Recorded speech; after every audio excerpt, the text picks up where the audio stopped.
También, bro, también. Ok, ok, listo. Entonces, voy a compartir pantalla.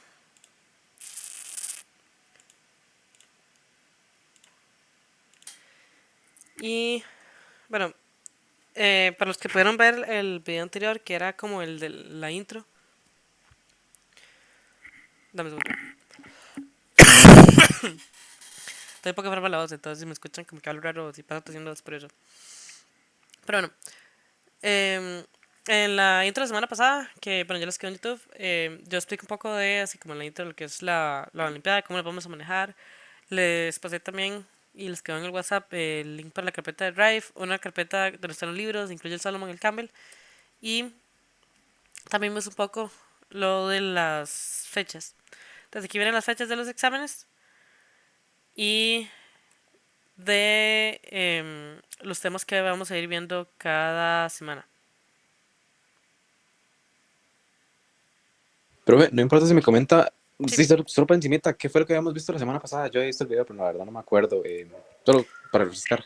sí, vimos la parte de lo que era teoría celular, de qué fueron científicos, de Anthony Van Leeuwenhoek que usó el microscopio, de Hooke, de Brown que descubrieron, bueno, Hooke que dio el nombre a la célula, Brown que descubrió el núcleo, y de los otros tres científicos que eran como los postulados como tal de la teoría celular, de Schlang, Sladen y Virchow, que, bueno, fomentaron de que todo célula viene de otra célula, que los seres vivos están formados de células y que las células tienen metabolismo. Y en la parte de virus hemos visto como la estructura, el tipo de material genético, cómo se clasifica según el material genético, el ciclo de vida que tienen, si es lítico, si es... em, se me olvidó la otra palabra. Bueno, pero el ciclo que no es lítico, que más bien es que unen su ADN con el de la célula huésped. Y hemos visto un poco de las familias de virus y otras cosas que no son virus, pero que son relacionados, como los viroides y eh, los priones. Entonces, eso era lo de la semana pasada. Ok, esta semana lo que vamos a empezar a ver es el tema de organelas. Entonces, eso está en la presentación que se llama la célula.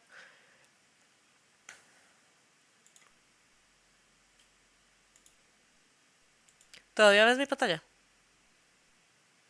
Sí, la veo. Ok, ya la presentación. Sí. Ok. Entonces, eso es lo que vamos a ver esta semana. Y después vamos a ver lo que es la parte de transporte en membrana. Déjame ver una cosa. Ok. Entonces, a pesar de que vamos a ver organelas, yo me voy a dedicar un poco a ver lo que es macromoléculas. Es como una intro, es un tema que no viene en el temario, pero creo que es importante que lo conozcan. Y ya después entonces empezamos a ver células como tales. Entonces, hay varias macromoléculas. La primera que vamos a ver son los hidratos de carbono. Se llaman así porque, que uno también los conoce como carbohidratos, porque tienen carbono, hidrógeno y oxígeno. Esos son como los tres átomos que forman su estructura. Los hidratos de carbono casi siempre forman anillos cuando se encuentran como en disolución en una célula, pero a veces por hacerlo más simple se representa la estructura como lineal, pero ya que ellos casi siempre son anillos. Y la clasificación de los hidratos de carbono depende de cuántos de esos anillos tengo yo unidos en una cadena. Entonces, los monosacáridos, mono de uno y sacáridos de azúcar, son eh, solo formados de un solo anillo. Entonces, esos azúcares, que son como los azúcares simples, pueden tener de 3 a 7 carbonos. Los más comunes normalmente son los de 5 o los de 6. Algunos de 5 son, por ejemplo, la ribosa, los de 6 son glucosa, fructosa. Me parece que galactosa también tiene 6. Y estos azúcares lo que ayudan es a proveer energía para la célula y por tanto ayudar a la síntesis de otras moléculas. Entonces, por ejemplo, el ADN que tiene una ribosa en su estructura va a ocupar de ciertos azúcares para poder formarse. Ahora, los disacáridos, di de 2, están formados por dos monosacáridos que están unidos. Entonces, esto se hace porque los monosacáridos son un poco inestables y tienden a reaccionar con otras cosas que se encuentran en disolución. Entonces, el disacárido es más estable y es más fácil para transportar, sobre todo, esto lo hacen sobre todo las plantas. Em, entonces, es como una forma para dar más estabilidad, pero ya después el cuerpo lo que va a hacer es separarlos en monosacáridos y ya utilizarlos para energía. Entonces, algunos disacáridos comunes son, por ejemplo, la sacarosa, que es el azúcar de mesa, o, por ejemplo, la lactosa de la leche, que en realidad es, creo que es glucosa y galactosa. Hay otros, por ejemplo, también manosa, que son dos glucosas unidas, y así hay varios. Entonces, cada monosacárido tiene un nombre y cada disacárido también va a tener su propio nombre. Ahora, los polisacáridos son una cadena de muchos monosacáridos unidos. Em, ya aquí no necesariamente se van a utilizar para energía, sino que empiezan a tener como otras funciones, por ejemplo, estructurales, y esto va a depender del tipo de enlace que tengan. Entonces, hay un tipo de enlace que pueden ser los hidratos de carbono que se llama el enlace alfa. El enlace alfa es un enlace que es muy fácil de armar y muy fácil de romper. Entonces, eso se utiliza cuando yo quiero al final del proceso sacar los monosacáridos individuales y utilizarlos para energía. Entonces, es como un tipo de reserva que se puede usar y eso lo van a tener tanto las plantas como los animales. En el caso de las plantas, el polisacario que ellos usan, que es un polisacario de glucosa, em, se va a llamar almidón. El almidón va a ser lineal y va a estar muy poco ramificado. Ahora, el glucógeno es el tipo de polisacárido para guardar energía que usan los animales. Ese se guarda en el hígado y a diferencia de las plantas, en los animales es muy importante que se utilice el menor volumen posible para guardar energía, porque los animales tienen que moverse, tienen que transportarse y llevar un volumen muy grande no es cómodo. Entonces, una forma de lograr almacenar más glucosas en el menor cantidad de volumen posible es que sea muy ramificado. Entonces, esa va a ser la diferencia del glucógeno con el almidón, que el glucógeno va a estar muy ramificado y va a estar en animales.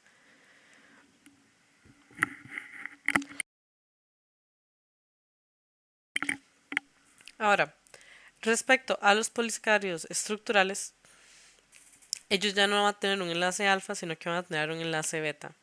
Y el enlace beta es muy difícil de romper. De hecho, solo ciertos seres vivos tienen la enzima necesarios para romperlo. Entonces, por ejemplo, son ciertas bacterias, ciertos hongos, y a veces puede ocurrir que algún animal tenga una simbiosis con una bacteria, por ejemplo, los rumiantes o, por ejemplo, las termitas, tienen asociaciones con las bacterias que descomponen la celulosa o algunos polisacáridos. Pero en general los animales no tienen que tener como su propia enzima para romper este enlace beta. Los polisacáridos estructurales pueden haber uno que es la celulosa, que también se encuentra en plantas. Va a ser bastante lineal y lo que va a ayudar es darle estructura a la planta, va a formar la pared celular de las plantas. Y el otro polisacárido estructural es la quitina. La quitina es la que forma la pared celular de los hongos y el exoesqueleto de los insectos. Y de nuevo va a tener un enlace beta que va a ser muy difícil de romper.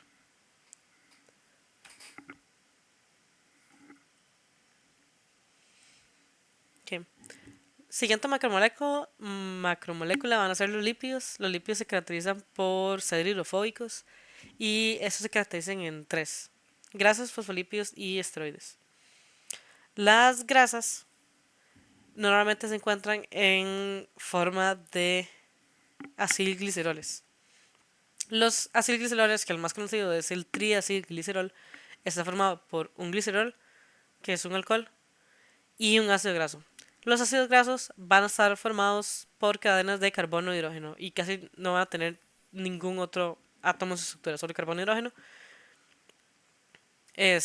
Y como el alcohol unido así como en una punta. Entonces, normalmente a este glicerol se le pueden unir varias cadenas de ácidos grasos y de aquí surge el nombre triacilglicerol, que son, que son tres aciles, o sea, tres ácidos grasos por un glicerol, que también uno los conoce como triglicéridos. La función de estos triglicéridos es almacenar energía. Cada uno de estos enlaces entre un carbono y el siguiente va a guardar mucha energía. Entonces, una forma de guardar más energía en menos volumen y en menos peso que, por ejemplo, en hidratos de carbono. Los fosfolípidos van a tener una estructura similar, pero una función distinta.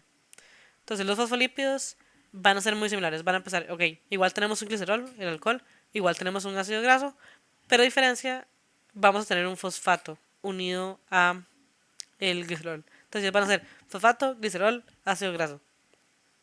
El ácido graso no se disuelve en agua, es completamente hidrofóbico. El fosfato sí se disuelve en agua. De hecho, es bastante polar y de hecho creo que está cargado. Entonces, los fosfolípidos tienen la característica de ser anfipáticos. Entonces, anfi tiene que ver con dos y páticos tiene que ver con si son hidrofóbicos o hidrofílicos. Entonces, tienen un poco de los dos. El fosfato es hidrofílico, el ácido graso es hidrofóbico.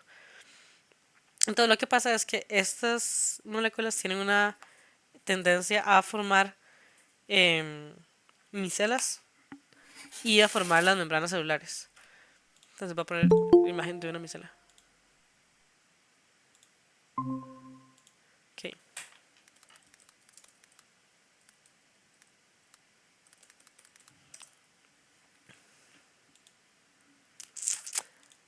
Ah, bueno, eso me servía. Bueno. Entonces, una micela es esto, que ellos forman como una burbuja donde las colas hechas de ácidos grasos van a estar hacia el centro y van a estar como aisladas del agua, mientras que los fósforos, bueno, los fosfatos, perdón, los fosfatos van a estar hacia afuera. Ahora, en una membrana celular, la membrana es doble, entonces va a haber una parte de fosfato, luego dos partes de las colas y luego otra parte de fosfato. Entonces, el ambiente externo, que es líquido, que es agua, queda aislado de un ambiente interno que también es agua. Entonces, la función de los fosfolípidos es principalmente formar las membranas celulares. De hecho, lo voy a dejar así, creo que mejor. Ahora, el último lípido tiene una función y una estructura distintas. Estos van a ser los esteroides. Entonces, el esteroide más común va a ser el colesterol. Y el colesterol se caracteriza porque tiene cuatro anillos. Eh, Porque no puedo escribir. Ah, porque tiene cuatro anillos. Entonces, si uno ve como la molécula química, así se va a ver. Entonces, tienen como cuatro anillos formados principalmente de carbono y hidrógeno, nada más, con un par de. Con un oxígeno aquí en la punta. Es como la única otra molécula o cualquier otro átomo que tenga. Ahora, el colesterol también se parece un poco a los fosfolípidos en su función. Sirve para la membrana, lo que hace es como darle cierta fluidez. Entonces, por ejemplo, que cuando esté a temperaturas muy bajas sigue siendo fluida, pero también que cuando esté a temperaturas muy altas no sea demasiado fluida. Entonces, como que yo voy a regular eso. Y también de los esteroides se pueden crear hormonas que se derivan del colesterol.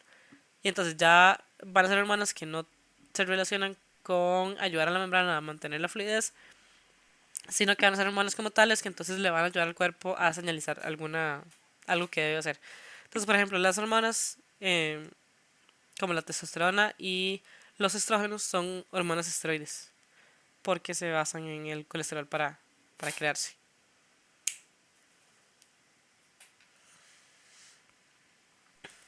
Ok. Siguiente macromolécula son las proteínas. Las proteínas son una macromolécula bastante variada. em, Tienen funciones muy distintas, pero lo principal que las une es que están formados por aminoácidos. Entonces voy a pasarme aquí, luego me puedo volver un poquito. De hecho, podría darle vuelta de una vez. Entonces, las proteínas se caracterizan por estar formados por aminoácidos. Y estos aminoácidos tienden a pegarse formando cadenas que se conocen como polipéptidos. Entonces, péptido tiene que ver con aminoácido, poli tiene que ver con muchos, como también con una cadena de aminoácidos. Y estos aminoácidos se van a unir por lo que se conoce como un enlace peptídico.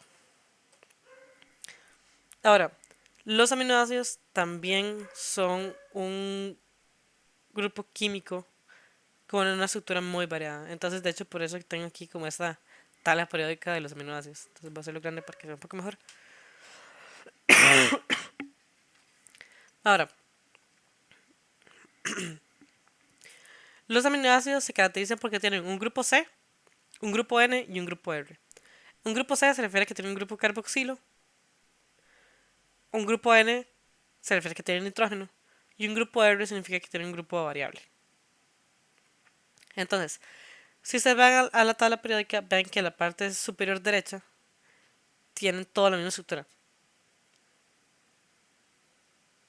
Se refiere a esto. Esto es el grupo carboxilo y esa parte que surge para arriba es el grupo N. Entonces, esa parte que se repite en todos es el grupo, se llama el grupo N.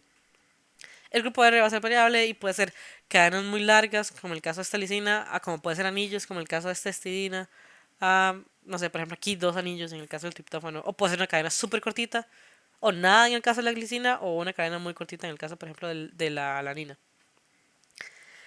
Entonces, en los aminoácidos su estructura es muy variable, pero no los puede clasificar debido a que tanto se disuelve en agua o no, más o menos, y si son ácidos o bases.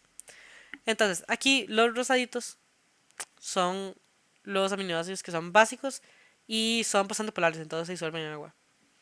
Los dos ácidos son el aspartato y el glutamato. Estos dos aminoácidos.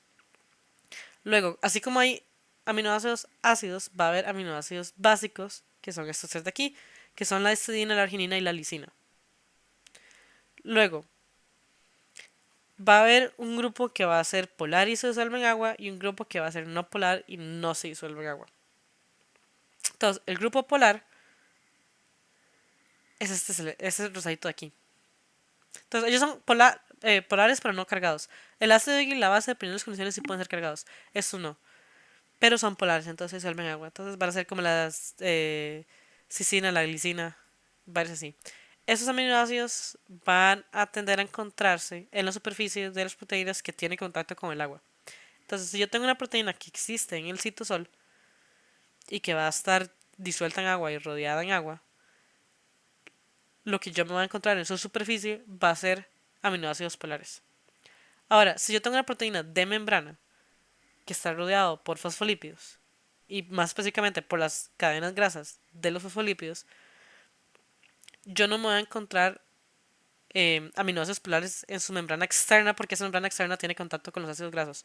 Más bien yo me los voy a encontrar en la parte interna de la proteína. Porque las proteínas de membrana suelen ser canales que permiten que pase como algún ion o algún líquido en medio. Entonces, em, tienen a tener los aminoácidos polares en el centro. Ahora, el grupo que me queda es el grupo de los aminoácidos no polares. Y que no tienen carga y que no se disuelven en agua y que son hidrofóbicos. Son estos celestitos de aquí. Entonces, fenilalanina, alanina, leucina, metionina. Entonces, para esto la lógica va a ser la contraria.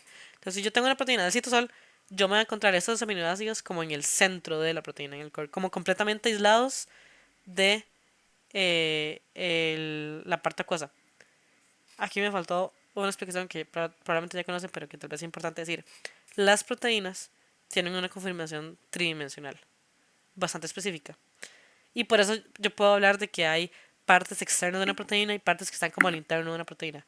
Porque a pesar de que son cadenas, las cadenas se van a plegar de ciertas formas y va a formar como un objeto tridimensional como grande para ser una molécula, comillas.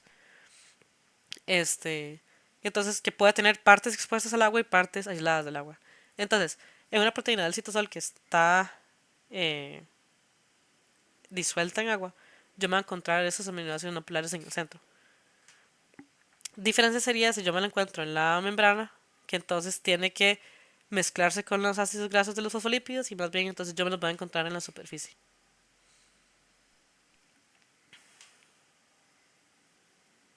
Ok. Entonces, ya hablamos de la estructura, bueno, la composición de las proteínas. Ahora, recuerda, para las funciones de las proteínas, estas en realidad tienen funciones muy variadas. Entonces, pueden funcionar como proteínas de almacenamiento, de transporte, como se hablaba ahorita de las proteínas de membrana que permiten el paso de sustancias. Pueden ayudar al movimiento, pueden ayudar a comunicación, pueden ayudar a dar estructura, por ejemplo. Em, Muy variado, pero normalmente uno asocia proteínas con reacciones químicas, especialmente porque las proteínas pueden ser enzimas y las enzimas son catalizadores. Entonces, un catalizador, probablemente lo van a ver en química, si no es que ya lo vieron, es una sustancia que puede acelerar una reacción química. Entonces, esa sustancia no forma parte de la reacción como tal, o sea, no va a actuar como un reactivo y no va a actuar como un producto, se mantiene un poco al margen, pero va a ayudar a que esa reacción suceda más rápido. Entonces, ese es un diagrama que uno le muestra en química de cómo funcionan los catalizadores. Y es que normalmente las reacciones químicas toman energía. Entonces, si yo quiero pasar de reactivos a productos, yo ocupo que haya una energía de activación. Esa energía puede ser temperatura, por ejemplo, y nada más ayuda a eso, que como que ese reactivo como que empiece a hacer la reacción química y luego ya cae a producto. Sobre todo, esa energía de activación va a ser más alta entre más energía tengan los productos. Por ejemplo, los productos siempre pueden tener una energía por aquí y los reactivos aquí abajo. Entonces yo voy a ocupar una energía de activación muy, muy grande. Ahora, los catalizadores lo que van a hacer es disminuir esta energía de activación que sea menos. Igual probablemente van a ocupar cierta energía de activación, pero es considerablemente menor.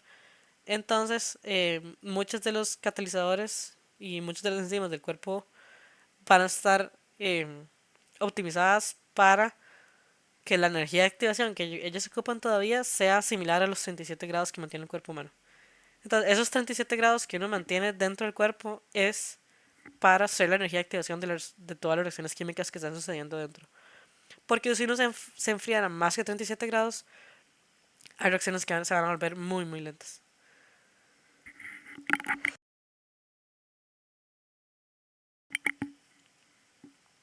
Ok. Ahora, ya les hablé un poco de que las proteínas tienen una forma tridimensional. Ahora lo vamos a hacer un poco más específico. Entonces, la conformación tridimensional de las proteínas se va a dividir como en diferentes etapas. Entonces, como la etapa primaria, o la conformación estructural primaria, se refiere nada más a la secuencia de aminoácidos. Y obviamente cada proteína va a tener una secuencia de aminoácidos única. O bastante, no sé, específica. Se pueden compartir secciones, pero si uno la ve como toda la proteína en sí, va a tener una secuencia única. Ahora, la conformación estructural secundaria surge de esa secuencia de aminoácidos y esos aminoácidos van a formar lo que se conoce como hélices alfa y láminas beta. Esas son como solo esas dos estructuras. No hay más. Como solo esas dos. Puede formar hélices alfa o láminas beta o no forma ninguna de las dos. Entonces son como...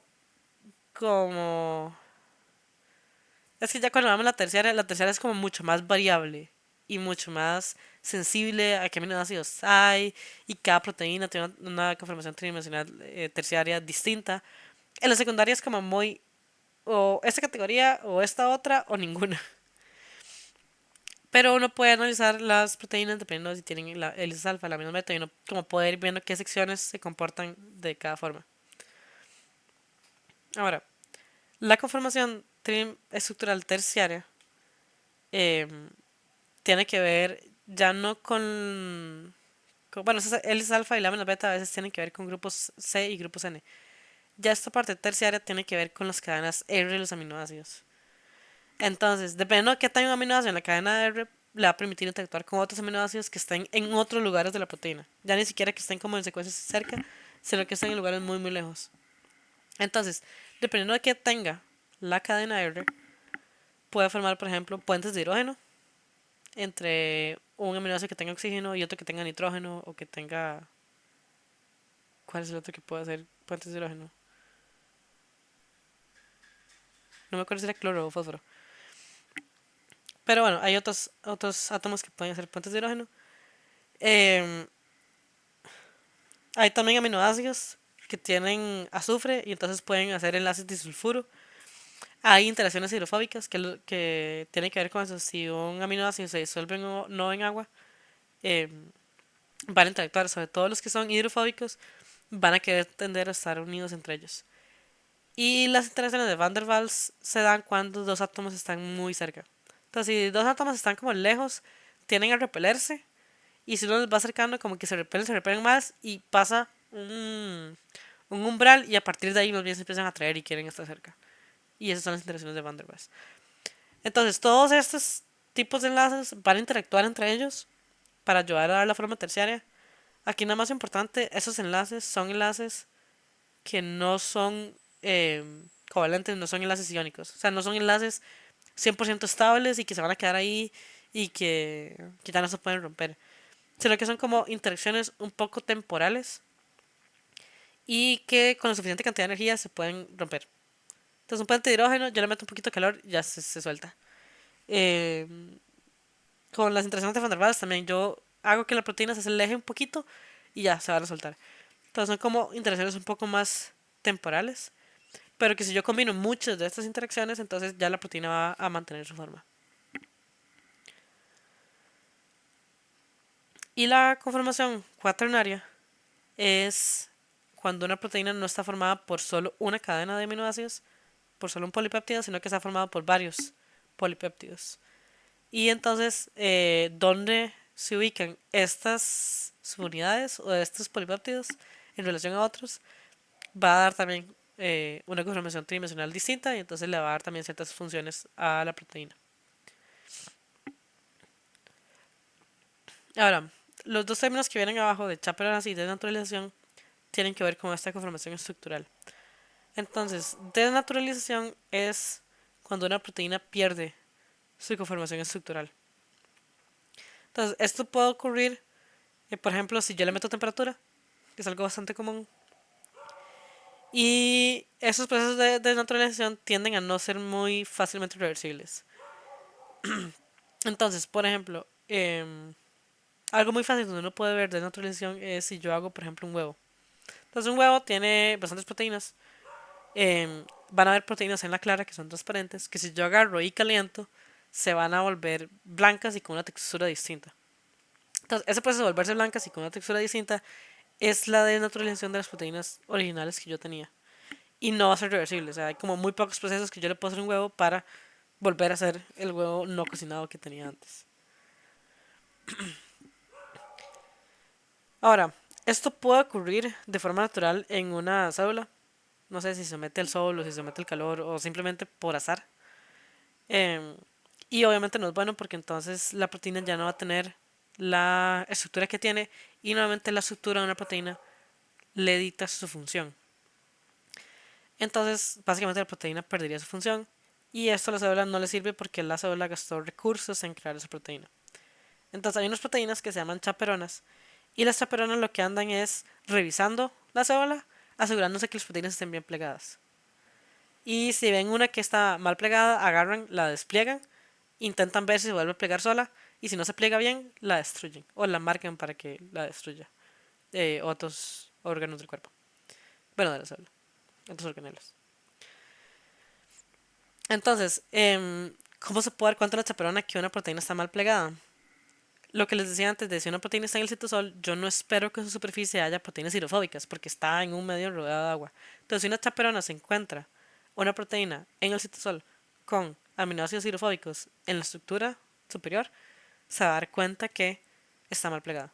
Entonces va a tener como esas formas fáciles de darse cuenta si una proteína está bien plegada o no, y las va a ir volviendo a plegar. Y uno, eso es un proceso que sucede aleatoriamente en una célula, que le sucede a cualquier proteína, entonces hay que tener como métodos de revertirlo.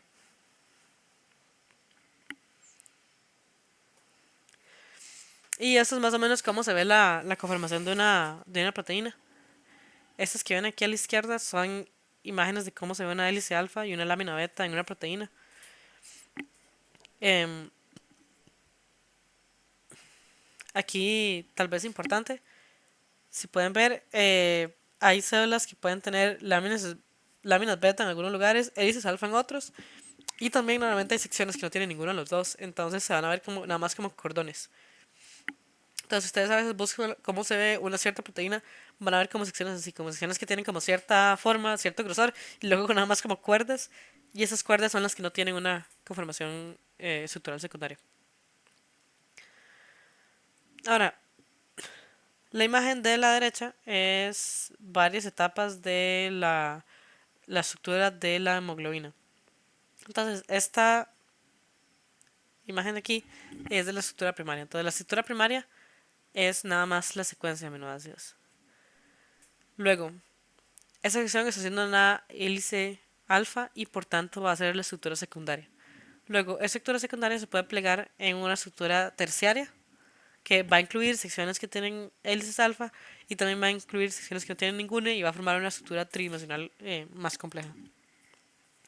Y por último, la hemoglobina está formada por cuatro polipéptidos distintos que se sintetizan independientemente y que luego se unen. Entonces, estos son uno de los polipéptidos y esta es la hemoglobina completa con cuatro polipéptidos. De hecho, creo que también se llaman alfa. Dos polipéptidos alfa y dos polipéptidos beta. Y esa unión de estos cuatro polipéptidos da origen a la hemoglobina, que es una proteína que ayuda a llevar el oxígeno en la sangre.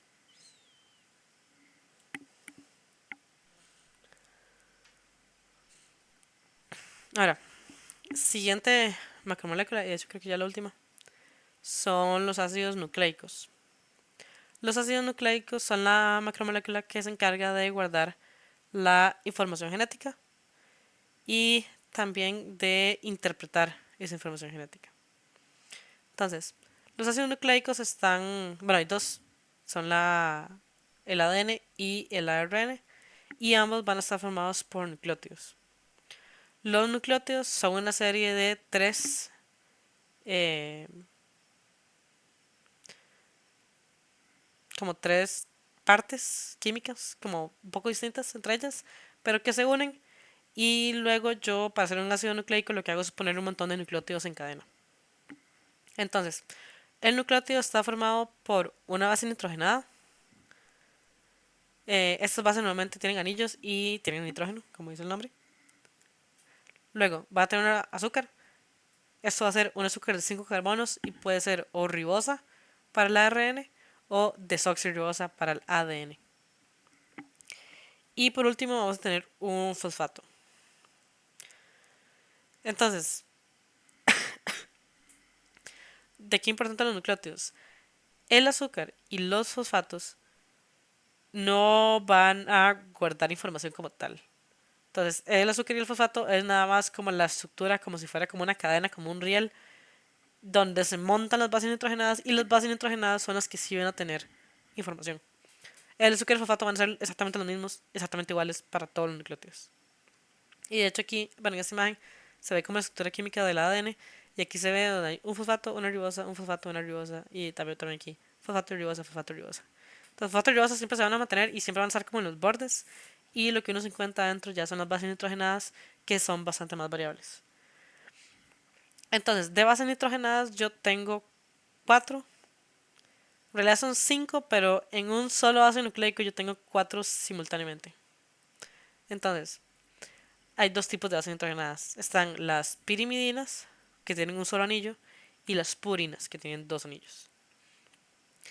Las pirimidinas hay tres. Hay timina, que es esta T, y que es este que está aquí arriba, timina.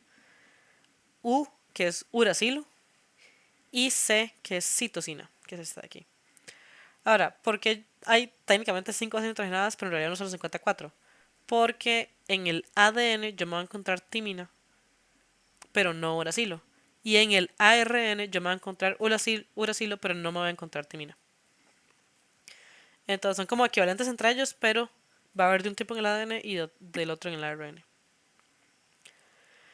Ahora, las purinas entonces van a tener dos anillos y van a ser la A, que es adenina, que es esta aquí arriba, y la G, que es guanina, que es esta. Em, por cierto, algo que no dije cuando estaba viendo proteínas, lo de los aminoácidos, todo el total periódica, no se tienen que aprender. No hace falta que lo sepan. Está ahí nada más como por si les da curiosidad y para que entiendan un poco qué es una proteína, pero no hace falta que se lo sepan. Eso tampoco tienen que saberlo, qué es una pirimidina, qué es una purina. Pero está ahí como info extra. Pero si alguno quisiera saber cómo una forma fácil de recordar qué es adenina, bueno, qué son purinas, un compañero tenía una frase que era agua pura y agua pura, entonces le dice uno la A de adenina, la G en el agua de guanina y pura de purina. Esa es una buena frase si uno quiere como aprenderse qué es cada cual y probablemente seguro estudie medicina o si estudia alguna otra cosa, tal vez en algún punto sí se lo van a preguntar. Entonces, ácidos nucleicos hay dos, hay ARN y hay ADN. El ARN va a ser una cadena de nucleótidos, simplemente, y que va a tener citosina, guanina, adenina o uracilo, que es este que está aquí, esto. Y siempre va a ser una secuencia. Este uracilo va a ser un intermedio entre el ADN y las proteínas. Entonces el ADN, que es el que guarda la información, se va a mantener en el núcleo completamente, siempre, 100% del tiempo, o mostly. El ARN sí va a salir del núcleo y eso va a formar como una especie de traducción. Entonces él va a copiar lo que dice el ADN, lo va a guardar en sí mismo y luego va afuera al citosol y le va a decir a los ribosomas que construyen las proteínas según lo que dice el ARN. Van a haber otros ARNs que hacen otras funciones, pero esa es una de tantas.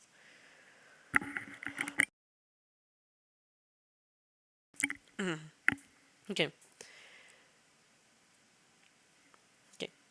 Y el ADN van a ser dos cadenas de nucleótidos. Ahora, estas dos cadenas, me voy a volver aquí, van a ser complementarias y antiparalelas. Entonces, antiparalelas porque la forma en que los nucleótidos se unen y especialmente la forma en que el azúcar y el fosfato se unen les va a dar una dirección. Entonces, un nucleótido normalmente va a tener un fosfato hacia una de las direcciones. Por ejemplo, aquí tiene esta timina tiene el fosfato como hacia arriba. Entonces, cuando yo hago la cadena, todos mis aminoácidos, todos mis nucleótidos me van a quedar con el fosfato para arriba y el azúcar para abajo. Porque siempre tienen que ir intercalados, siempre tienen que ir fosfato, azúcar, fosfato, azúcar, fosfato, azúcar. Siempre va a ser igual. Entonces, normalmente donde está el fosfato se le llama 5' y donde está el azúcar se le llama 3' y esto le da una dirección. 5', 3'. Y después, sobre todo cuando veamos la materia de quinto, si algunos siguen Olimpiadas el próximo año, van a ver por qué eso la dirección es importante. O cuando vean replicación del ADN van a entender por qué es importante. Y como les decía antes, son antiparalelas. Entonces, que tienen dirección, ya quedamos claros con eso. El hecho de que están antiparalelas significa que van a ir en direcciones contrarias, así como 180 uno de la otra. Porque en la cadena del otro lado, el fosfato, ven que más bien es el que está abajo, ya no es el que está arriba. Entonces, ese fosfato sigue siendo 5', el azúcar sigue siendo 3', y si yo hago una flecha 5', 3', me va a ir contraria a esta de aquí abajo. Entonces, van a ser antiparalelos. Y complementario, lo que se refiere es que los nucleótidos, especialmente las bases nitrogenadas, tienden a interactuar entre ellos y tienden a ser pares. Entonces, la adenina siempre va a interactuar con una timina y va a formar dos puentes de hidrógeno. Y la citosina y la guanina van a interactuar entre ellas y van a formar tres puentes de hidrógeno. Y eso siempre, siempre, siempre, siempre va a ser así. Entonces, si yo en una de las cadenas veo guanina, yo sé que en la misma posición, en la cadena antiparalela, contraria, en ese mismo lugar tiene que haber una citosina. Y eso se sabe a ciencia cierta y si se cumple, se debería cumplir al menos 100% de las veces. Eso siempre va a ser así. Si de un lado tengo citosina, del otro tengo guanina. Si de un lado tengo adenina, del otro timina. Si de un lado tengo timina, del otro tengo adenina. Sí, son como copias una de la otra. Y eso se refiere que son complementarias. Entonces también eso es importante para cuando hay replicación. Pero aquí es importante para que sepan que siempre va a ser estos pares. Siempre va a ser AT y guanina y citosina. Y de hecho lo pueden ver también en esta imagen. Siempre va a ser citosina con guanina, que son azul y verde, y adenina con timina, que son amarillo y rojo. Entonces, si yo veo aquí rojo, aquí el otro lado es amarillo. Si yo veo aquí amarillo, el otro lado es rojo. Y azul y verde siempre van a estar juntos.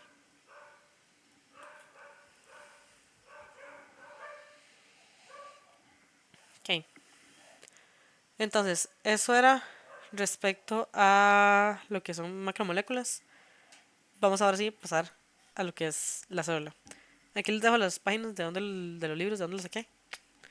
Y em, no vamos a ver todas las organelas hoy, pero vamos a empezar y por lo menos ver parte de.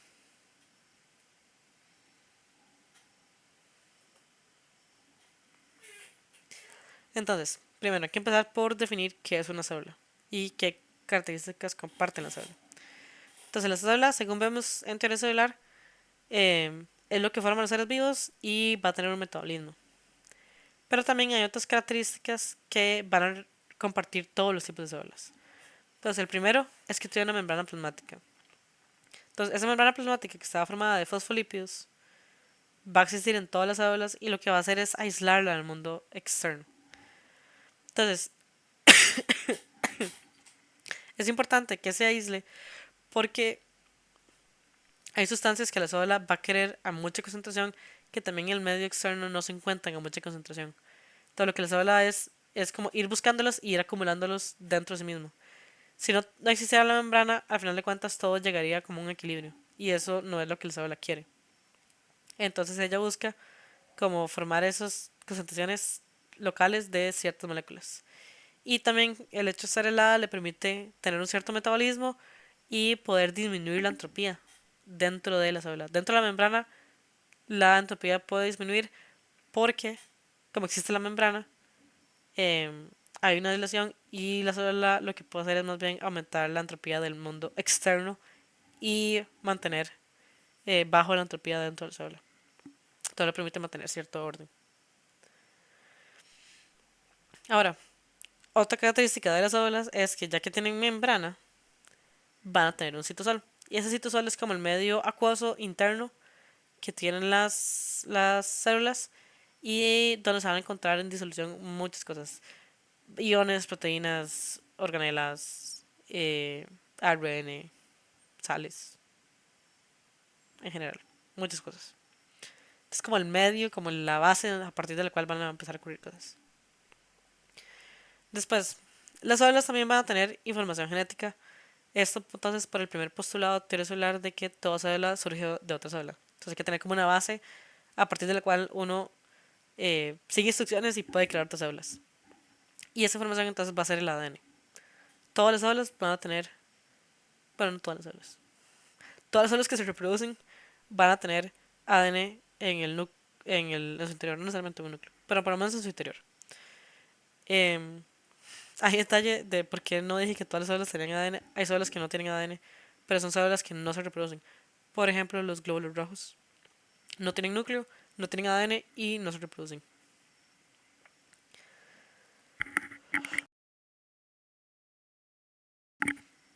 También, las células suelen compartir que tienen ribosomas.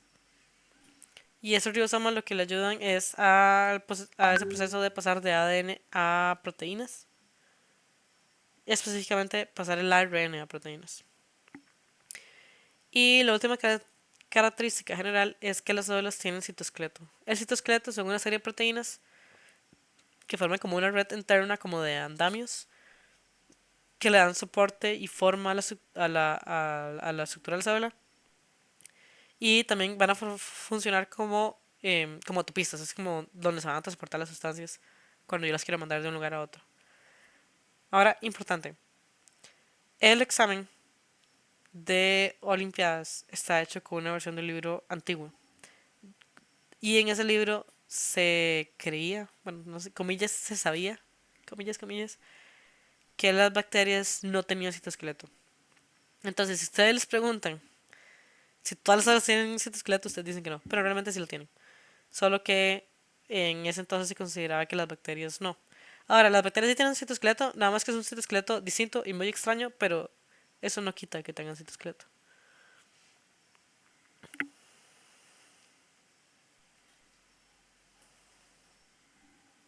Ok. Y eh, van a haber dos tipos principales de células, o dos grupos en que yo puedo clasificar las células. Y estos van a ser los procariotas y los eucariotas. Entonces, estos nombres se deben a que carium significa núcleo, entonces cariota tiene que ver con el núcleo. Y lo que está dividiendo esa clasificación es entre células que tienen núcleo y células que no tienen núcleo. Entonces, los procariotas, pro se refiere como a lo que está antes de. Entonces, procariotas es las células que no tienen núcleo, que están antes de que existiera el núcleo. Entonces los procariotas lo que van a tener en lugar de un núcleo es un nucleoide. El nucleoide es que dentro de la célula, como en el centro de la célula, se va a encontrar el ADN concentrado, pero no hay una barrera que impide que el ADN se vaya a otro lado, simplemente existe en el centro, en un centro ahí como medio filosófico o hipotético, pero está ahí como acumulado en el centro más o menos. Los procariotas también no van a tener organelas con membrana. El núcleo es parte de las organelas con membrana, pero van a haber otras, por ejemplo las mitocondrias, si les conocen, los cloroplastos. Todo eso son organelas con membrana y los procariotas no los van a tener. La organela que sí van a tener es los ribosomas, porque los ribosomas no tienen núcleo. Y los procariotas tienden a ser células bastante pequeñas, por ejemplo de 10 micrómetros. Y aquí no puse qué grupos forman parte de procariotas, pero son las bacterias y las arqueas. Ahora, los eucariotas, eu de verdadero y cario de núcleo, o sea, los que sí tienen un núcleo verdadero, van a tener un núcleo, de ahí el nombre. Este núcleo entonces sí va a estar aislado por una membrana del resto de la célula. Va a tener también, además del núcleo, otras organelas aisladas con membrana. Y el hecho de tener organelas con membrana les permite como cierta compartimentalización. Y eso aumenta el metabolismo y permite que la célula se pueda volver más grande. Entonces a veces puede tener tamaños de 100 micrómetros. Entonces son como 10 veces más grandes que las bacterias. Y eucariotas somos los animales, las plantas y los hongos y los protistas. Como esos cuatro grupos forman parte de eucariota. Ahora, así es como se ve una célula procariota, o sea, como se ve una bacteria. En el centro de esa estructura, como acumulada ahí en una zona este, metafísica del centro, va a estar el ADN en el nucleoide. Este ADN en las bacterias es circular. Entonces no tiene un inicio y un final, sino que es como una tira de ADN que es. Sí, es que no tiene inicio y final, sí, simplemente es como un círculo que está ahí como medio plegado y que existe. Ahora, van a tener un citosol que rodea este ADN. Dentro del citosol van a ver los ribosomas, que ya dijimos que es la organela que se van a tener. Van a ver unas estructuras que se llaman plásmidos. Los plásmidos son moléculas de ADN más pequeñas, porque esta central aquí grande es el genoma de la bacteria. O sea, es como la información de cómo crear esta bacteria y es un genoma que se va a heredar a la siguiente generación de bacterias. Los plásmidos. Ah, bueno, y esta información de aquí, del centro de la bacteria, es como la información absolutamente necesaria para crear una bacteria. O sea, como si una parte de este genoma se pierde, ya no la bacteria no sobrevive. Los plásmidos son como información extra que puede tener la bacteria y que puede ir como recolectando de otras bacterias en su día a día. Que esas son cosas que hacen las bacterias. Entonces, estos plásmidos lo que ayudan es como a darle características extras a la bacteria. Sobre todo a condiciones raras del medio. Por ejemplo, les puede ayudar a dar resistencia a algún antibiótico. Les puede ayudar a que tengan una pared celular distinta, una cápside distinta, que les permite infectar a un cierto animal mejor. Esas son como cosas como estas que se pueden poner, pero si la bacteria no tuviera el plásmido, ella aún así puede existir, al menos en algún otro medio.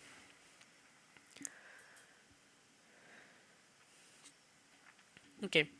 También las bacterias, entonces, como todas las células, van a tener una membrana plasmática, pero además de la membrana van a tener una pared celular y además de la pared celular, algunas bacterias tienen una cápsula. Esa cápsula las aísla más del medio y evita que la membrana, que es una estructura muy sensible, muy frágil, se rompa, ya sea por estreses mecánicos o por estreses químicos. Como que aísla un poco mejor la bacteria y la hace más resistente. Ahora, de la cápsula pueden salir estructuras como los flagelos, que son extensiones de la membrana y del citoesqueleto, que le permiten a la bacteria moverse. Y también pueden surgir estos pili. Estos pili son como cilios, son extensiones de la membrana que le permiten a la bacteria interactuar con el medio, como saber qué hay en el medio, saber si hay otras bacterias cerca. Por ejemplo, si quieren intercambiar plasmidos, que es algo que las bacterias pueden hacer, lo que hacen es mandarlo a través de uno de estos pili hacia la otra bacteria.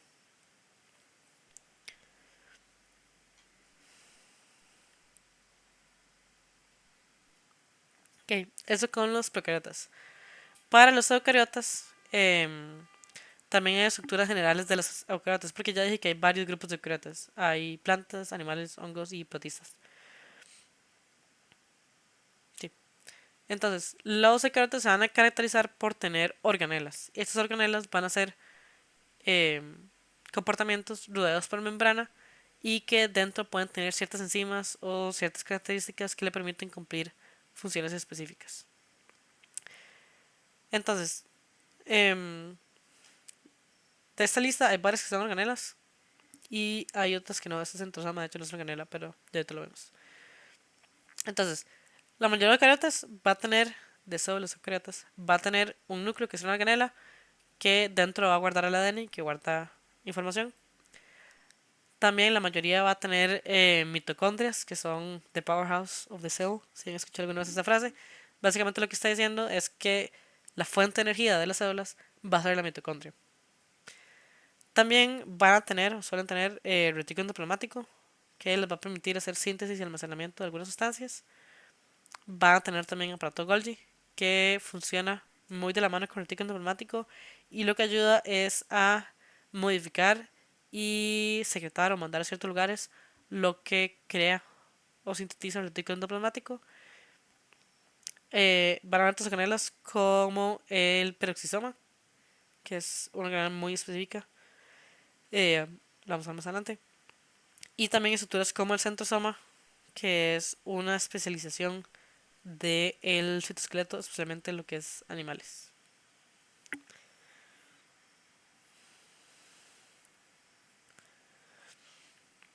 Ok. Entonces, esta es la imagen de cómo se ve una célula eucariota. Y aquí está dividido por si es una célula animal o una célula vegetal. Entonces, estos tipos de células van a compartir muchas de sus características porque ambas son eucariotas. Entonces, ambas van a tener un núcleo, van a tener un nucleolo, que es una parte de la estructura del núcleo, van a tener retículo endoplasmático, tanto rugoso como liso, van a tener citoesqueleto, van a tener membrana plasmática, van a tener aparato o complejo Golgi, tienen varios nombres, van a tener mitocondrias, van a tener citoplasma, van a tener peroxisomas, van a tener ribosomas, pero van a haber estructuras que no comparten. Entonces, las células vegetales van a tener en la parte externa una pared celular. Esta pared celular está formada de celulosa y la celulosa tiende a ser como muy poco flexible y como muy dura. Entonces, lo que va a pasar con esto es que cuando las células vegetales crean una pared celular, empiezan a volverse muy, con ángulos como muy rectos. Entonces, se van a volver como, esto tiene un nombre, eh, como muy, de formas geométricas de ángulos rectos, digamos. Entonces, esto los va a diferenciar, por ejemplo, son los animales que no tienen una pared celular y que entonces tienden a ser como más redondas, más curvas, más adaptables en su forma. Pueden ser muy alargadas, pueden ser muy chatas, pueden ser muy... Es muy variable. Otra característica es el tipo de vacuolas que van a tener. Entonces, la vacuola es una organela que comparten ambas células. La vacuola se refiere nada más a una membrana, básicamente, que guarda algo. Normalmente es un tipo de solución acuosa, pero la función que cumple es muy, muy variable. Entonces, una vacuola puede usarse para, no sé, la célula está botando algo que ya no ocupa, la célula más bien está intentando alimentarse de algo que estaba afuera, eh, está intentando almacenar sustancias químicas, toxinas, está intentando almacenar agua, está intentando, no sé, variable. En el caso de las células animales, las vacuolas que yo me voy a encontrar son vacuolas un poco más pequeñas y son vacuolas normalmente asociadas con eso de excretar residuos o de que la célula intentó comerse algo, por ejemplo los glóbulos blancos que se comen bacterias. Entonces la vacuola lo que va a hacer es como encerrar a la bacteria que se comió la célula y hay otra estructura que es el lisosoma, que se encuentra en los animales, que es similar a una vacuola, es más pequeña y lo que hace es acumular sustancias que degradan macromoléculas. Entonces, por ejemplo, un glóbulo blanco. Agarra, se come una bacteria, la bacteria se encuentra cerrada en una vacuola y lo que hace es agarrarle un lisosoma y fusionárselo a la vacuola. Entonces como que le inyecta a la vacuola eh, enzimas para romper la bacteria, entonces rompe la bacteria y luego absorbe lo que le sirve y lo que no lo vuelve a sacar. Entonces son el tipo de vacuolas que yo me encuentro en una sola animal. En una sola vegetal va a haber una gran vacuola central. Entonces es una vacuola que es bastante grande. Lo que va a hacer es principalmente almacenar agua, porque el agua es lo que le da como resistencia a las plantas. Entonces, si ustedes ven que una planta se marchita, es porque está perdiendo su contenido de agua. Y el contenido de agua es muy vital para ellas, en su funcionamiento normal, pero también como en su estructura física. Entonces, sí, esa gran vacuola central la va a tener la mayoría de los vegetales y eso, principalmente para almacenar agua. Pero también puede tener otras funciones. Puede almacenar ácidos, puede almacenar azúcares, puede almacenar ciertos pigmentos que se disuelven en agua. Si ustedes, por ejemplo, alguna vez han como estripado algún pétalo de una flor y les quedan como los dedos pintados, es porque las vacuolas estaban almacenando el pigmento y una vez que ustedes estallan la célula, estallan la vacuola y entonces el pigmento se libera. Y organelas que no van a tener eh, algunas células es el cloroplasto. El cloroplasto se va a encontrar solo en células vegetales y les va a ayudar con la fotosíntesis. Y van a haber otros plastidios, que es como un grupo de organelas que solo se van a encontrar en células vegetales. Y las células animales van a tener centriolos, que son como una, como decía antes, como una especialización del citoesqueleto. Y que cumple ciertas funciones y que no va a haber en los células animales. En los células vegetales, sorry. Ahora, nuevamente uno ve esta clasificación así como célula animal versus célula vegetal, pero tienen que recordar que en eucariotas también hay hongos y también hay eh, protistas. Entonces los hongos tienen características de ambos, suelen tener vacuolas digestivas, pero también suelen tener pared celular. Y los protistas son una mezcla muy rara de todo, pero suelen tener cloroplastos y suelen tener también vacuolas, entonces, vacuolas alimentarias me refiero. Entonces también, como una mezcla extraña. Sobre todo los protistas son muy raros, porque básicamente todo lo que no era solo animal, vegetal o de hongo se clasificó dentro de protista, entonces en protistas hay cosas muy variables. Entonces hay células que tienen cloroplastos sencillos, hay otros que tienen cloroplastos encerrados en un montón de membranas. eh, Muy variable.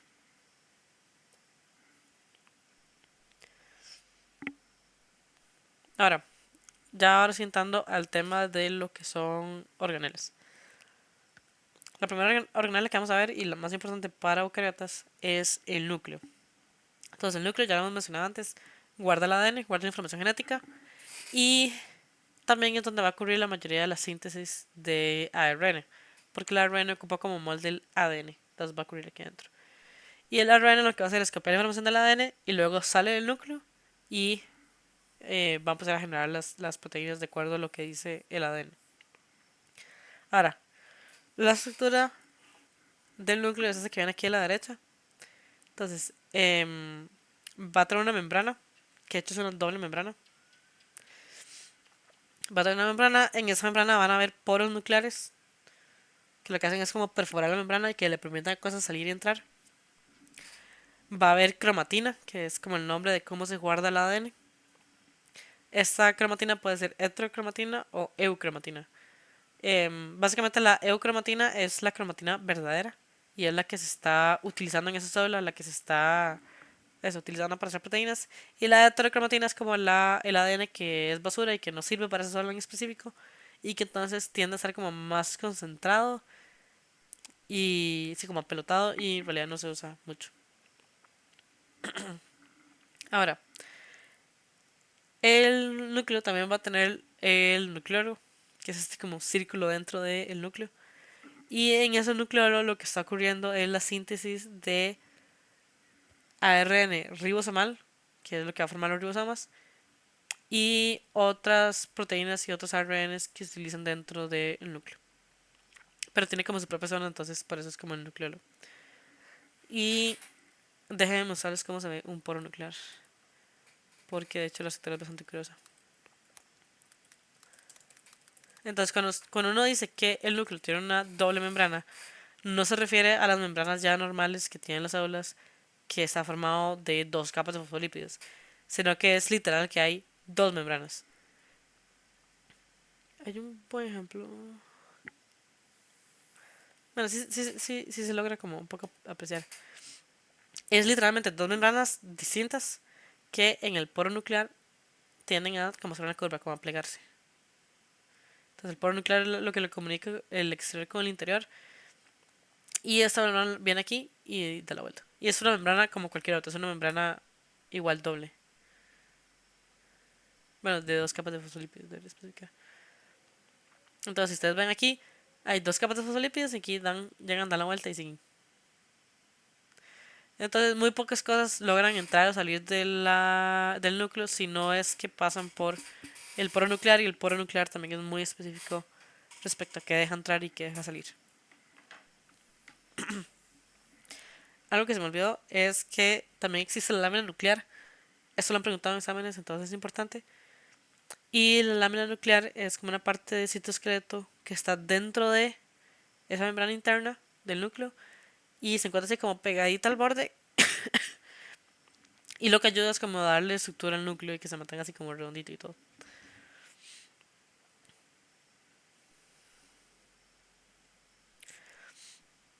Ok, siguiente organela son los ribosomas. Recuerden que los ribosomas lo tienen tanto eucariotas como procariotas.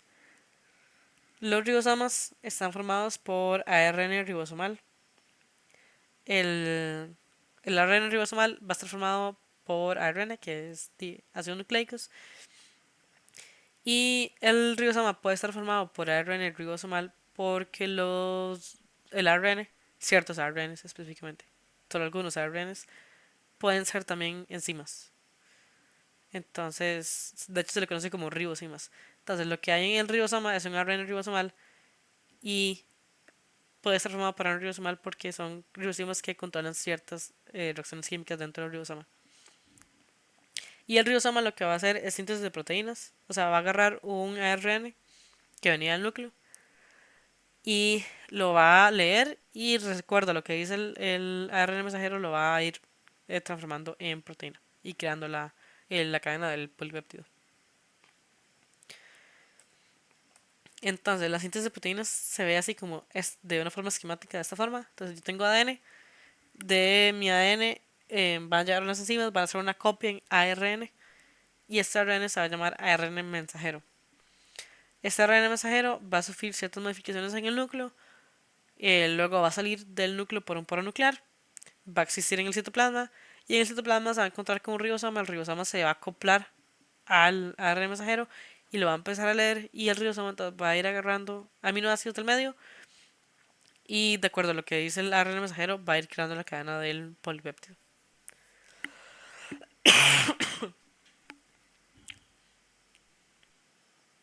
Okay. Siguiente organela es el retículo endoplasmático. El retículo endoplasmático normalmente se estudia como dos estructuras un poco diferenciadas. Y esos son el retículo endoplasmático liso y el retículo endoplasmático rugoso. Entonces, el retículo endoplasmático liso es nada más retículo endoplasmático. Em, el retículo endoplasmático, aquí no hablo de la estructura, pero para que sepan, está formado por como una membrana que yo agarrara y plegara, simplemente. Y formo cisternas, similar a lo que es el aparato Golgi, si alguna vez lo han estudiado. Eso forma como sacos de membrana que tienen una parte interna y en esa parte interna entonces van a cubrir ciertas cosas. Y lo que va a tener es un montón como esos saquitos plegados juntos y unidos en ciertas secciones unos con otros. El retículo endoplasmático liso ayuda sobre todo en lo que es síntesis de lípidos, por ejemplo, de hormonas esteroides que hablábamos antes. Y también va a ayudar a almacenar algunas sustancias como lo que es el calcio. Eso es importante sobre todo en, por ejemplo, células musculares que utilizan mucho calcio. Entonces suelen tener un retículo endoplasmático liso muy grande. Y también van a ayudar con la desintoxicación. Esto porque tienen algunas enzimas especializadas y pueden ayudar como a inactivar ciertas sustancias químicas. Entonces, células que hacen mucha desintoxicación, no sé esa palabra, suelen tener un retículo liso grande. Algunas de esas células son las células del hígado, suelen tener un retículo endoplasmático liso grande. Ok, el otro tipo de retículo endoplasmático es el retículo endoplasmático rugoso. El retículo endoplasmático rugoso se llama así porque tiene en su superficie pegados un montón de ribosomas. Entonces, los ribosomas pueden haber ribosomas como de vida libre o ribosomas unidos al retículo. Entonces, los ribosomas de vida libre andan en el citosol, se encuentran en un RNA mensajero random, empiezan a crear una proteína y esa proteína va a ser parte del citosol porque la empezaron a crear en el citosol. En el caso de estos ribosomas unidos al retículo endoplasmático es que el ARN mensajero que ellos leen les dice que esa proteína va a ser parte como de una organela y los lleva a que se unan al retículo endoplasmático rugoso. Entonces ellos se van a unir al retículo endoplasmático rugoso y van a seguir entonces con la síntesis de esa proteína y esa proteína, ahorita vamos a ver con el aparato Golgi, pero va a tener ciertas características específicas. Y entonces, como el retículo rugoso tiene ribosomas, va a ayudar con el síntesis de proteínas, porque eso es lo que hace un ribosoma. Y nuevamente esas proteínas van a ser glucoproteínas, es decir, que van a tener un carbohidrato unido en algunos de sus extremos, normalmente un sacárido sencillo y pequeñito. Y también esta parte del retículo va a ayudar con la síntesis de partes de la membrana, ya sea glucoproteínas que también forman parte de la membrana o ciertos fosfolípidos. Ahora, el retículo endoplasmático, especialmente el rugoso, trabaja mucho en unión con lo que es el aparato Golgi o lo que decía antes, que era el nombre que le dan a leer en la imagen, el complejo de Golgi. Y de hecho tiene otro nombre que yo he visto que lo ponen en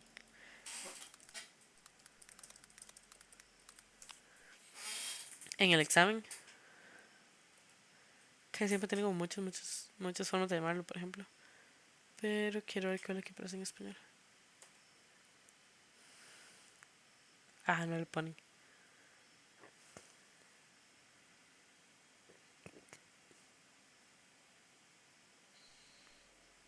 Sí, sé que a veces lo he visto, creo que le llaman como diclosoma o dialgosoma, y eso se refiere al aparato de Golgi.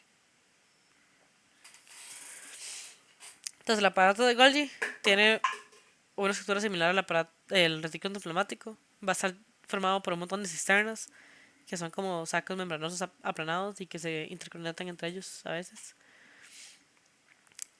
Lo que va a hacer el aparato de Golgi es que va a recibir proteínas, principalmente glucoproteínas, del retículo endoplasmático, va a agarrar, las va a modificar, le va a hacer ciertos procesos químicos, sea lo unir los sacáridos o unir grasas o unir algún otro tipo de sustancia, y luego lo va a agarrar y lo va a enviar en vesículas hacia alguna parte del suelo en específico.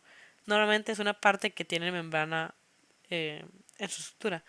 Entonces puede ser alguna otra canela, sea que, por ejemplo, puede mandar esa proteína al retículo endoplasmático, o puede mandar esa proteína al núcleo, o puede mandar esa proteína a la mitocondria, o que sea que lo manda a través de la membrana celular. Entonces puede ser proteínas que van a ser parte de la membrana celular o proteínas que van a estar fuera de la membrana. Porque a veces las proteínas, a veces las células ocupan excretar sustancias a su medio externo. Entonces todo eso se va a hacer para el medio de Golgi. Y normalmente el Golgi, a pesar de que está formado por un montón de cisternas, eh, se dice que tiene un lado cis y que tiene un lado trans. El lado cis se refiere como hacia el mismo lado. Es el lado que está hacia el núcleo y está hacia el retículo endoplasmático. Y ese lado es el que va a recibir las proteínas. Mientras que el lado trans, que es como el que está opuesto al núcleo y opuesto al retículo endoplasmático, lo que va a hacer más bien es mandar las proteínas hacia otros lugares. Entonces, esto es el núcleo, esto es el retículo endoplasmático, aquí está el rugoso y aquí está el liso. Normalmente se encuentran como cerca del núcleo, como rodeando el núcleo. Y Este como más rosadito de aquí es el Golgi. Entonces el retículo enzimático va a crear proteínas. Estas proteínas se ven aquí, esos puntitos. Estas proteínas se van a mandar al Golgi. El Golgi lo va a recibir por el lado cis. Em, Se dice como que ellos se van moviendo a través de las cisternas, entonces van avanzando como hacia el lado trans y cada una de esas cisternas les va a ir aplicando como cierto proceso químico que ocupen. Y una vez que llegan al lado trans se hace como una vesícula chiquitita y puede que se manden, por ejemplo, como esta, hacia fuera de la célula o hacer parte de la membrana, sea de la célula o sea parte de la membrana de alguna otra organela o dentro de alguna otra organela. Y esa es la interacción entre Golgi y el retículo. Voy a ver un par de organelas más. Entonces, otra organela son los lisosomas. Los lisosomas se encuentran principalmente en células animales y ellas son principalmente como vesículas pequeñitas que lo que tienen en su interior es enzimas que hacen hidrólisis. Entonces, las enzimas que hacen hidrólisis se refiere a ese proceso de aquí, que está aquí abajo, y tiene que ver con agarrar una macromolécula que está formada por un montón de cadenas de un montón de cositas y agarrar y meterle, no, sacarle. Wait, no puede sacar los dos. No, meterle. Esta flecha van a contraria. Esto es meterle. Le mete una molécula de agua y lo que hace al meter la molécula de agua es normalmente separar la molécula en dos pedazos. Entonces, estas enzimas que hacen hidrólisis lo que hacen es romper moléculas, básicamente. Normalmente, estas enzimas lo que ocupan es un medio ácido para empezar a actuar. Entonces, los lisosomas van a ser ácidos internamente, bastante ácidos. Y es importante que los lisosomas existen porque esas enzimas que hacen hidrólisis indiscriminadamente. Entonces uno no las puede tener ahí como de vida libre dentro de la célula porque irían rompiendo la célula y todo lo que se encuentran. Entonces la idea es que se mantengan como aisladas, almacenadas en algún lugar. Y los lisosomas tienen en la superficie interna de su membrana, porque son organelas con membrana, unas proteínas que son resistentes a esas enzimas que hacen hidrólisis. Entonces están como blindadas por dentro para esas enzimas. Y lo que hacen los lisosomas existen y si hay una vacuola alimentaria, o sea, una vacuola que se acaba de comer una bacteria o que se acaba de comer un pedazo del, no sé, pedazo de madera, lo que hacen es unirse a esa vacuola o a esa vesícula y fusionan sus interiores y básicamente lo que están fusionando es el interior de la vacuola alimentaria que tiene una bacteria y el interior del enzima que tienen eh, enzimas que hacen hidrólisis, entonces se combinan y le hacen hidrólisis a la bacteria o al material orgánico que haya. A eso se le conoce como fagocitosis, pero también los lisosomas tienen cierto rol en lo que es autofagia. Auto tiene que ver con sí mismo y tiene que ver cuando la célula quiere romper alguna estructura propia, por ejemplo, que haya alguna mitocondria o que haya... Normalmente son mitocondrias, o algún cloroplasto o alguna organela en general que no está funcionando muy bien, tal vez está muy vieja. Entonces lo que hace la célula es agarra, le mete un lisosoma a esa célula, a esa organela y la destruye. Y reutiliza o le da un nuevo propósito a los componentes que formaron parte de esa organela.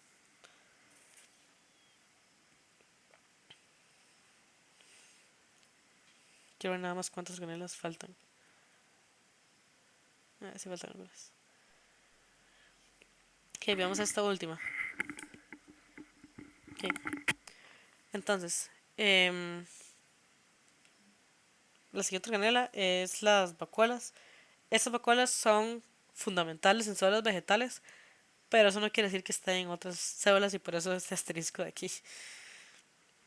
Entonces, principalmente células vegetales, pero hay otras. Entonces, vacuolas de varios tipos. Hay vacuolas alimentarias, que es lo que hablaba antes de los animales, que es eso, como cuando un glóbulo blanco se alimenta de algo. La fagocitosis. Em, También en los células vegetales va a haber la vacuola central que les mencionaba antes. Y esta vacuola central lo que hace es principalmente almacenar agua, pero al ser tan fundamental para las células vegetales, la membrana que tienen va a tener un nombre y la membrana de la vacuola central se llama tonoplasto. Eso tienen que saberlo porque esto lo van a preguntar en el examen. O tienden a preguntar en el examen. ¿Qué es el tonoplasto y dónde está? Es la membrana de la vacuola central en suelos vegetales. El tonoplasto también tiene nombre porque tiene una estructura distinta. Porque como la vacuola central tiene que almacenar tanta agua, suele tener muchas proteínas que permiten el paso de agua, muchas acuaporinas. Entonces, que le permiten a la célula como empezar a meter agua a la fuerza hacia la vacuola. Y la última vacuola que vamos a ver es las vacuolas contráctiles. Ah, no, por cierto, aquí está la imagen de un proceso de fagocitosis. Se me ha olvidado aquí explicarlo. Aquí es donde está la partícula alimentaria, se rodea la membrana, se hace una vacuola o una vesícula. Aquí son los lisosomas agarran se fusionan, lo destruyen. El material de aquí que sirve se reabsorbe y el material que no sirve eh, se libera fuera de la célula. Ahora sí, de las vacuolas contráctiles. Las vacuolas contráctiles van a estar en ciertos organismos, especialmente protistas, especialmente aquellos que viven en agua dulce. Y lo que van a hacer es echar fuera de la célula el exceso de agua interno. Entonces voy a pasarme aquí para buscar una imagen. De hecho, podría buscar un video, pero primero la imagen.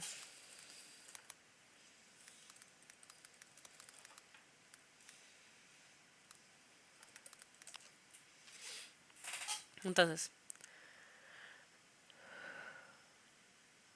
una imagen que me sirva.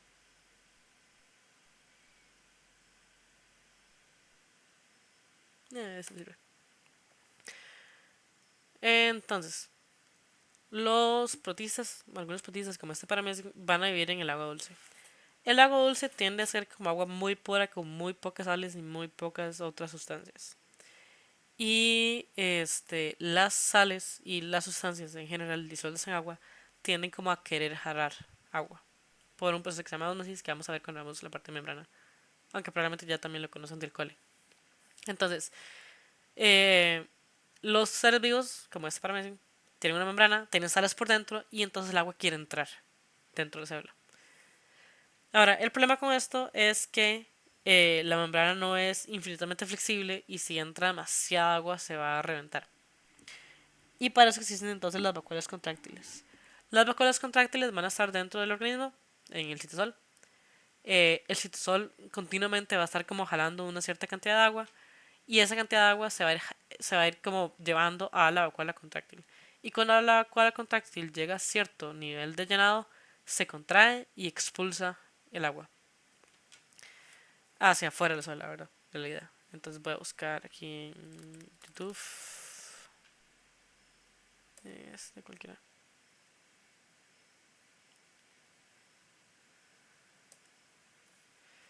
Y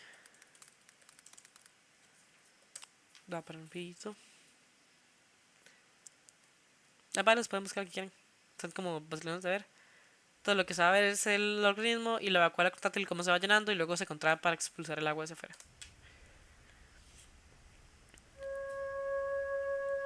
Entonces es esta estructura que tiene forma como un sol, como una estrella.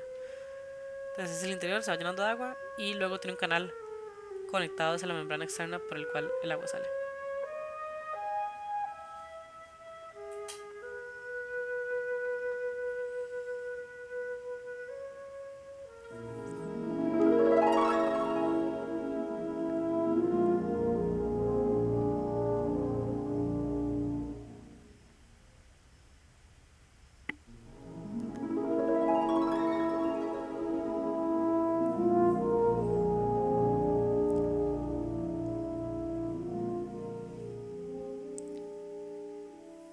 Sí.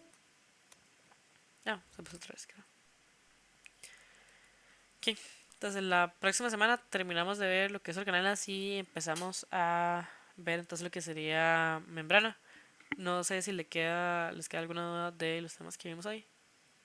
¿Alguna pregunta, comentario?